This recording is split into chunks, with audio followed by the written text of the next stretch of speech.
Photo पर माला क्यों पहनाते हैं? तो क्या किया जाए, उनकी तस्वीर को फेंक दिया जाए ताकि दूसरे लोग अपनी तस्वीर लगा लें?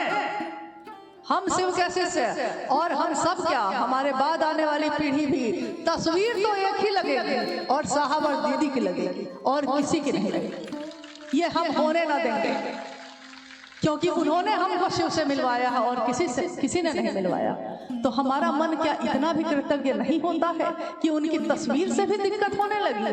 हाँ, आप कह सकते हैं कि साहब ने कभी नहीं कहा कि मेरी तस्वीर लगाओ या दीदी की तस्वीर लगाओ, लेकिन इसके पीछे की कहानी आपको मालूम नहीं। साहब के शरीर में रहते हुए जब माँ शिवलिंग हुई 2005 में, माँ नीलमानंद शिवलिंग हुई, कुछ लोगों ने जगह जगह कहना शुरू कर दिया कि नीलम दीदी की ताकत हम ही को मिल गई। कोई ये कहता, कोई ये कहता, यहाँ तक कि कुछ लोगों ने तो अपनी तस्वीर छपवा के बांटनी भी उस समय शुरू कर दी थी जब साहब शरीर में थे। उनकी आंखों के सामने इस तरह की बातें शुरू हुई, फिर भी साहब तैयार नहीं हुए।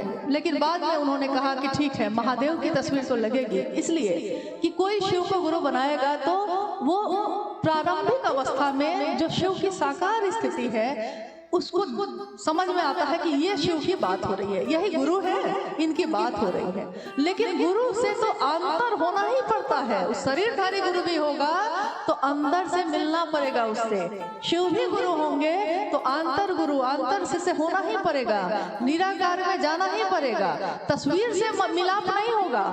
जो है, जिसकी तस्वीर है, वो मिलना तो उससे है ना, मिलना तो महादेव से है ना, तस्वीर से मिलाप नहीं होगा। लेकिन प्रारंभिक अवस्था में जब लोग अभी समझ नहीं रहे, लोग अभी जुड़ नहीं रहे, तो वो पहले समझते हैं जिन चीजों से, आप उसी के द्वारा उसका जुड़ाव करिए, धीरे धीरे वो समझ जाएगा। लेकिन नियम नहीं लगा सकते आप। अब रही बात माँ नीलमानंद की तस्वीर, तब उन्होंने कहा कि महादेव की तस्वीर के साथ नीलम की तस्वीर लग सकती है। फिर माँ नीलमानंद जी की तस्वीर लगने शुरू हो गई और कुछ समय के बाद, कुछ वर्ष के बाद, साहब देवघर में थे उसी समय, कुछ कार्यक्रम में जब साहब के साथ हम लोग भी गए और हम लोगों ने देखा कि जिस गुरु भाई ने ये आयोजन किया था, क्योंकि साहब ने मना कर दिया था अपनी तस्वीर लगाने से, तो उस गुरु भाई ने अपनी ही तस्वीर लगवा ली थी बैनर पे। शहर में प्रवेश करते समय हम लोगों ने देखा कि शिव गुरु महोत्सव का बैनर लगा हुआ है और उस बैनर पे उस आयोजक गुरु भाई की तस्वीर लगी है। लौटने के बाद हम लोगों ने साहब से कहा कि आपसे अनुरोध है, आप नहीं चाहते, ये सब जानते हैं, आपने कभी नहीं चाहा, लेकिन आज दिक्कत ये हो गई है कि अगर आपको नहीं देखेंगे लोग तो हर व्यक्ति अपनी तस्वीर लगाने के लिए तैयार है। आज कुछ लोगों ने साहब की तस्वीर को हटाया, क्यों, क्या दिक्कत थी साहब की तस्वीर से? दीदी जिसने ममता का छांव दिया आपको, उनकी तस्वीर से दिक्कत हो गई, क्योंकि दिक्कत उनकी तस्वीर से नहीं है। चाहत तो अपनी स्थापना की है, भूख तो अपनी स्थापना की पैदा हो गई। लोग आपको जानने लगे, लोग आप में साहब को देखने लगे, लोग आपको ही दीदी समझने लगे। इसकी चाहत जग जाएगी तो आपको सबसे ज्यादा परहेज उन्हीं से होगा। यहाँ भस्मासुर की कमी नहीं है।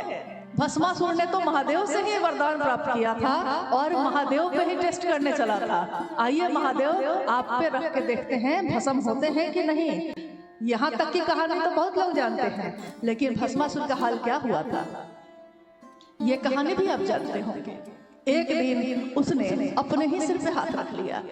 तो जिन लोगों को शिव की शिष्यता में महादेव से परहेज है, साहब दीदी की तस्वीर से परहेज है। तस्वीर जरूरी नहीं है, लेकिन इसलिए जरूरी है क्योंकि लोग आने वाले समय में ऐसे असंख्य लोग होंगे जिन्होंने सशरीर साहब और दीदी का दर्शन नहीं किया है। आप में से ही बहुत लोगों ने माँ नीलमानंद जी को शरीर में नहीं देखा होगा। अगर कोई अनजाना आदमी यहाँ आए और वो महिला अपनी तस्वीर लगा दे और नीचे लिख दे दीदी नीलमानंद, तो आप तो समझिएगा कि वही दीदी नीलमानंद है।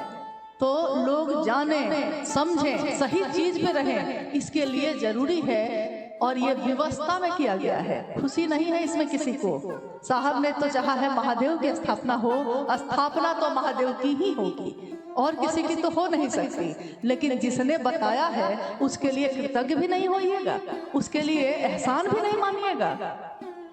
ये तो शिव का शिष्य नहीं हो सकता।